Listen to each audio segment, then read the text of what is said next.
الحمد لله الذي هدانا لهذا وما كنا لنهتدي لولا أن هدانا الله لقد جاءت رسل ربنا بالحق صلوات الله وسلام على سيدنا محمد المصطفى وعلى آله وصحبه أجمعين أما بعد فأعوذ بالله من الشيطان الرجيم بسم الله الرحمن الرحيم كل من عليها فان ويبقى وجه ربك ذو الجلال والإكرام صدق الله العظيم. وقال النبي صلى الله عليه وسلم الكيس من دان نفسه وعمل لما بعد الموت صدق رسوله النبي الأمي الحبيب الكريم ونحن على ذلك لمن الشاهدين والشاكرين والحمد لله رب العالمين. درود شریف پڑھیں. اللهم صل على سيدنا ومولانا محمد وعلى آل سيدنا محمد وبارك وسلم. بزرگوں اور دینی بھائیوں،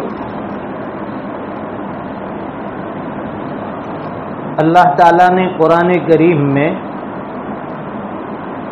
جگہ جگہ پر اس دنیا کی حقیقت کو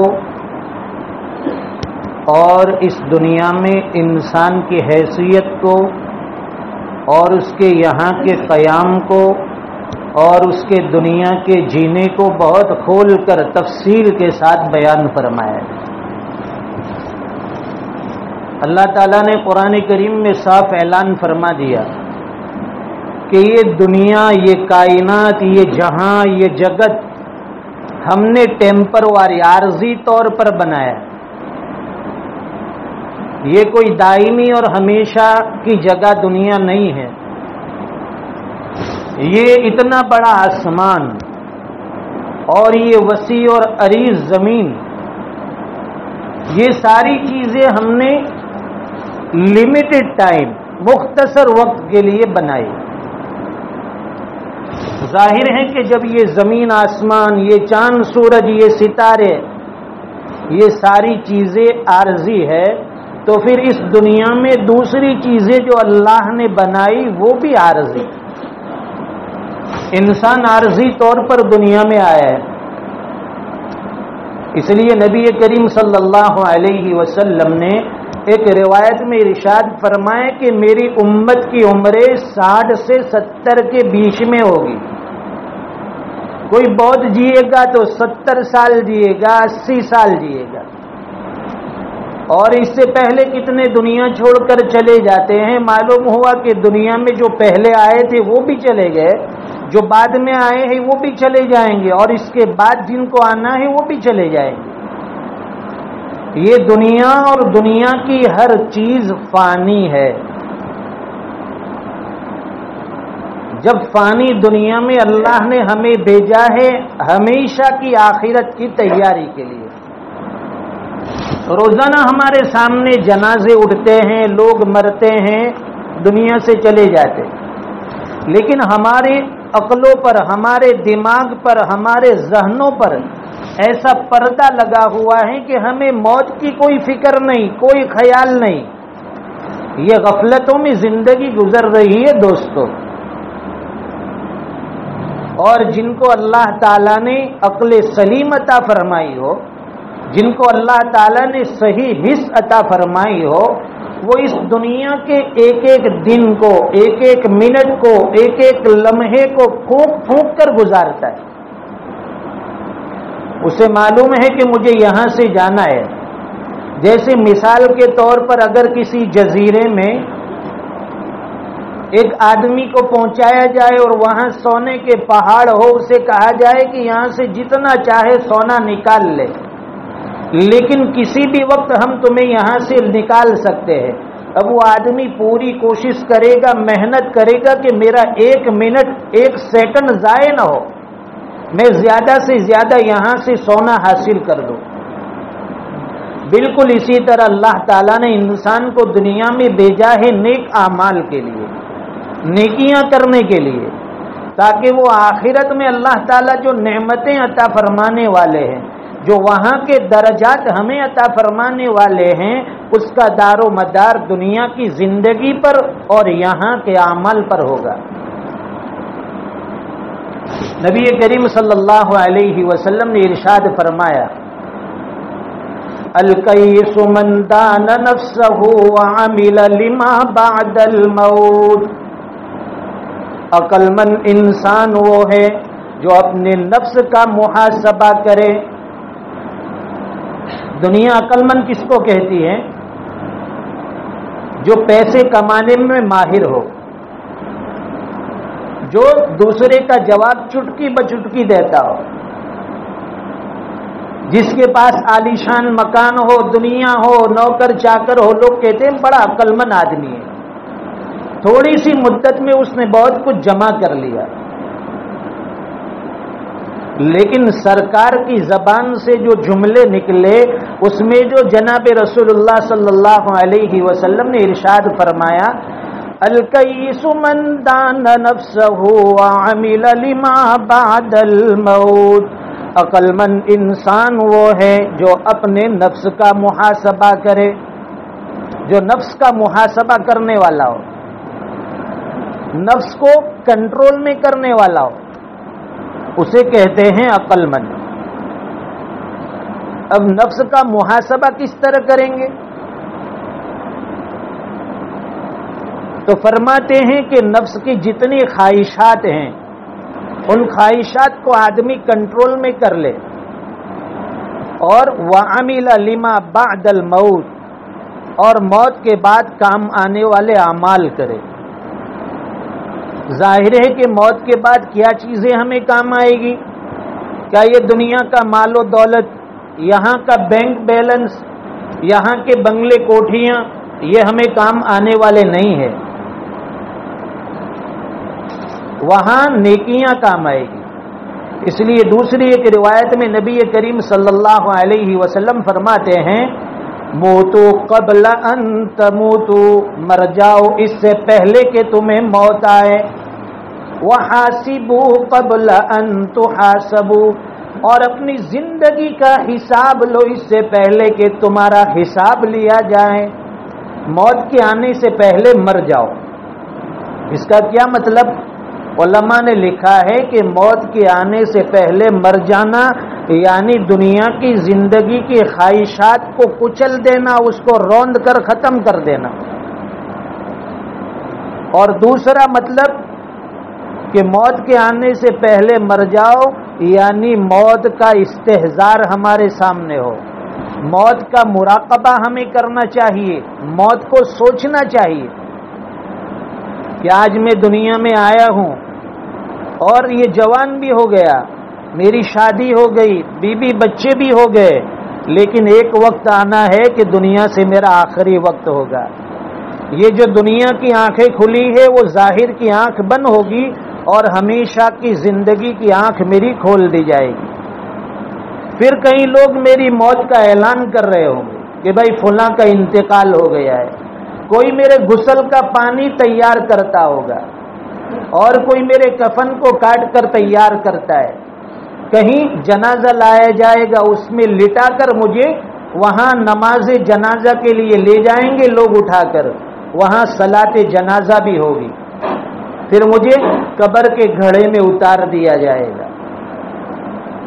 اس لیے فرماتے ایک شاعر نے بڑی اچھی بات کہی، موت کو سمجھا ہے غافل اختتام زندگی ہے یہ شام زندگی، صبح دوام زندگی.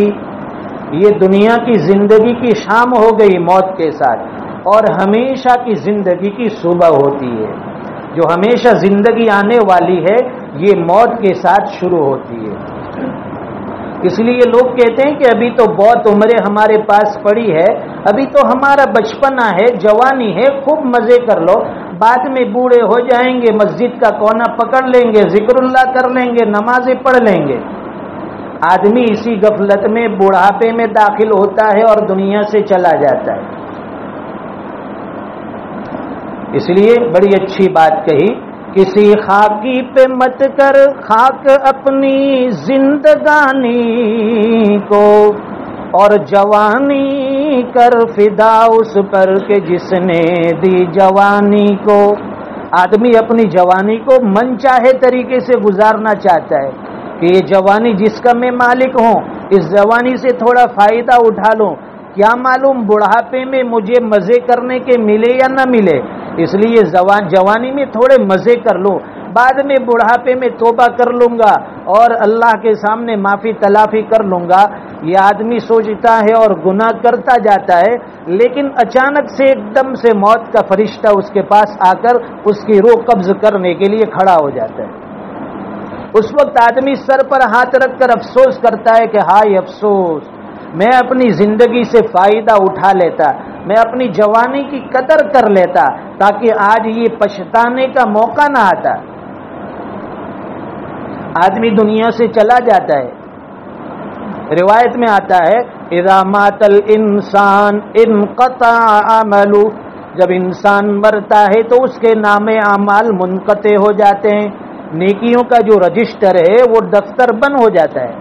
اب اس کے نام اعمال میں کوئی نیکی نہیں لکھی جائے گی، اس لیے کہ وہ دنیا سے چلا گیا، اس کا ٹائم ختم ہو گیا. لیکن فرماتے ہیں کہ اب بھی 3 چیزیں ایسی ہیں کہ اس کا ثواب اس کو قبر میں بھی ملتا رہے گا. نمبر 1، اگر اس نے کوئی صدقہ جاریہ کیا ہو، مثال کے طور پر کہیں مسجد تعمیر کر دی، کہیں مدرسے میں تعمیرات میں حصہ لے لیا، تو کہیں پر اس نے کسی غریب کے لیے رہائش کے لیے مسافر خانہ بنا دیا، کہیں پانی کے لیے واٹر ورکس کا انتظام کر دیا، بورنگ کا انتظام کر دیا، یہ رفاع عام کے کام ہے. اس کا ثواب انسان کو مرنے کے بعد بھی ملتا ہے. اور دوسرا کام کہ آدمی دنیا میں کوئی نیکی کرتا تھا، مثال کے طور پر کہیں اس کا پڑھنے پڑھانے کا مشغلہ ہے، تو اس کے شاگرد ہوں گے، وہ اس کے پاس پڑھ کر پھر آگے دوسروں کو پڑھائیں گے، ان کے شاگرد اور آگے والے کو پڑھائیں گے. تو جو استاد ہے اس کو قبر کے اندر بھی اپنی نیکیوں کا، اور جو اس نے دینی تعلیمات اپنے بچوں کو شاگردوں کو دی ہے، اس کا ثواب اسے قبر میں ملتا رہے گا. اور نمبر 3، او ولد صالح یدعو لہ، انسان دنیا سے مر جاتا ہے، اس کے نام اعمال میں نیکیاں بند ہو جاتی ہے، لیکن اگر اس کے پیچھے کوئی نیک اولاد ہیں، اپنے پیچھے اس نے نیک اولاد چھوڑی ہے، تو وہ نیک اولاد اس کے لیے ایصال ثواب کرے گی، اپنے ماں باپ کے لیے دعائیں مغفرت کرے گی، تو ماں باپ کو قبر کے اندر اس کا بھی اجر اور ثواب ملتا ہے. ہمارے یہاں چند دن پہلے ہمارے حضرت مفتی یوسف صاحب جو تشریف لائے ہیں، یہ ہمارے عزیز دوست ہیں، اور پڑھنے کے زمانے میں ہم نے ایک ساتھ پڑھا ہے، ایک ہی کمرے میں رہائش بھی رہی، اٹھنا بیٹھنا بھی رہا. اور ہر سال جب برطانیہ انگلینڈ میں رمضان میں دورہ ہوتا ہے تو الحمدللہ وہاں بھی ان کے یہاں حاضری میری ہوتی ہے. بہت اچھا گھریلو تعلق ہے. ان کی والدہ کا چند دن پہلے انتقال ہوا، اس وقت اطلاع نہیں ملی تھی، اس وجہ سے حاضر نہ ہو سکا. آج موقع تھا جمعہ کے دن، میں نے سوچا کہ حضرت مفتی صاحب سے ملاقات بھی ہو جائے، تعزیت بھی ہو جائے، اور ان کی والدہ کے لیے کچھ ایصال ثواب بھی ہو جائے. تو بتائے کہ قبر میں جانے کے بعد ماں باپ کو اپنی اولاد کی نیکیاں ملتی ہے. تو الحمدللہ ان کی والدہ دنیا سے تشریف لے گئے، لیکن انہوں نے اپنے بیٹے کو ہمارے حضرت مفتی یوسف صاحب کو پڑھایا ہے. اب یہ جتنی دینی خدمات کریں گے، جتنا دین کا کام کرتے جائیں گے، اور جتنی نیکیاں ان کو ملے گی، ان نیکیوں کا ثواب وہاں قبر میں ان کے والدین کو بھی پہنچے گا. تو یہ بہت بڑی بات ہے ماں باپ کے لیے کہ اپنی اولادوں کی دینی تعلیم کی فکر کرے. دنیا کی تعلیم کے لیے کوئی منع نہیں کرتا، اس کو بھی ضرور ہونا چاہیے، لیکن اصل جو ہمارے لیے ضروری ہے وہ دینی تعلیم ہے. آدمی کو دین جو ہے یہ دین اللہ سے ملاتا ہے. دنیاوی تعلیم، یہ ڈگریاں، یہ ایجوکیشن آپ کو دنیا تو دلا سکتی ہے لیکن اللہ تک نہیں پہنچا سکتی. اور یہ دین ہے انسان کو اپنے رب سے ملا سکتا ہے، اپنے رب کی پہچان کروا سکتا ہے، اور وہ آخرت میں کام آنے والے نیک اعمال کی طرف اس کو راغب اور متوجہ کرتا ہے. تو اللہ تعالیٰ نے قرآن کریم میں فرمایا کل من علیہا فان، دنیا کی ساری چیزیں فنا ہونے والی ہے. دنیا کی ساری چیزیں فنا ہوگی، ختم ہوگی ٹوٹ پھوٹ کر. وَيَبْقَى وَجْهُ رَبِّكَ ذُو الْجَلَالِ وَالْإِكْرَامِ، باقی رہنے والی ذات صرف تیرے رب کی ہے. پہلے ہی بتایا کہ دنیا، زمین، آسمان سب ختم. یہ جو فرشتے ہیں، موت کے فرشتے اسرائیل جو سب کی روح نکالتے ہیں، اسے بھی موت آئے گی. اللہ فرمائیں گے کہ اب تیری بھی ضرورت نہیں ہے، اس کی بھی موت آ جائے گی، وہ بھی ختم ہو جائیں گے. پھر جو فرشتے عرش کے اٹھانے والے ہیں، اللہ فرماتے ہیں کہ میں بھی تمہارے عرش اٹھانے کا محتاج نہیں ہوں، تمہاری بھی اب آج مجھے ضرورت نہیں ہے، ان کی بھی موت آ جائے گی. صرف اللہ کی ذات باقی ہوگی. اور اللہ اعلان فرمائیں گے لمن الملک اليوم، آج کس کی بادشاہت ہے، کس کی حکومت ہے؟ للہ الواحد القہار، آج ایک اکیلے اللہ کی بادشاہت، اللہ کے علاوہ کوئی باقی رہنے والا نہیں. یہ انسان کو بار بار سمجھایا جاتا ہے اور اسے ان کے دل دماغ میں اتارا جاتا ہے کہ بھئی یہ دنیا میں لیمیٹڈ ٹائم لے کر ہم آئے ہیں، آج ان کی تو کل ہماری باری ہے. یہ دنیا ہمیشہ رہنے کی جگہ نہیں ہے. یہ دنیا جیسے کہ انسان دنیا میں کہیں سفر کرتا ہے تو سفر میں وہ ہمیشہ نہیں رہتا ہے. ایک ہفتہ، 2 ہفتہ، 1 مہینہ، 2 مہینہ، پھر اس کو اپنے وطن اصلی جہاں اس کا گھر بار ہے، بیوی بچے ہیں، وہاں پہنچنے کی اسے فکر ہوتی ہے. بالکل اسی طرح یہ دنیا ایمان والوں کے لیے اور دنیا کے ہر انسان کے لیے ایک مسافر خانے کی حیثیت رکھتی ہے. اس مسافر خانے میں ہم لوگ آئے ہیں، اپنا جو وقت اللہ نے ہمیں دیا ہے یہ وقت گزار کر ہمیں دوبارہ اپنے اصلی وطن یعنی آخرت میں پہنچنا ہے. وہاں جانے سے پہلے اللہ تعالی ہمیں وہاں کی ساری تیاریاں نصیب فرمائے اور اللہ تعالی قادم حیات نیکیوں پر ہمیں گامزن فرمائے. اللہ تعالیٰ نیکیوں کا عشق عطا فرمائے اور نیکیوں کی ہم سب کو توفیق عطا فرمائے. اللہ تبارک و تعالیٰ ان باتوں کو سننے سے زیادہ ہمیں عمل کرنے کی توفیق عطا فرمائے. وآخر دعوانا ان الحمد للہ رب العالمین. جن حضرات کی سنتیں باقی ہے وہ سنتیں پڑھ لیں.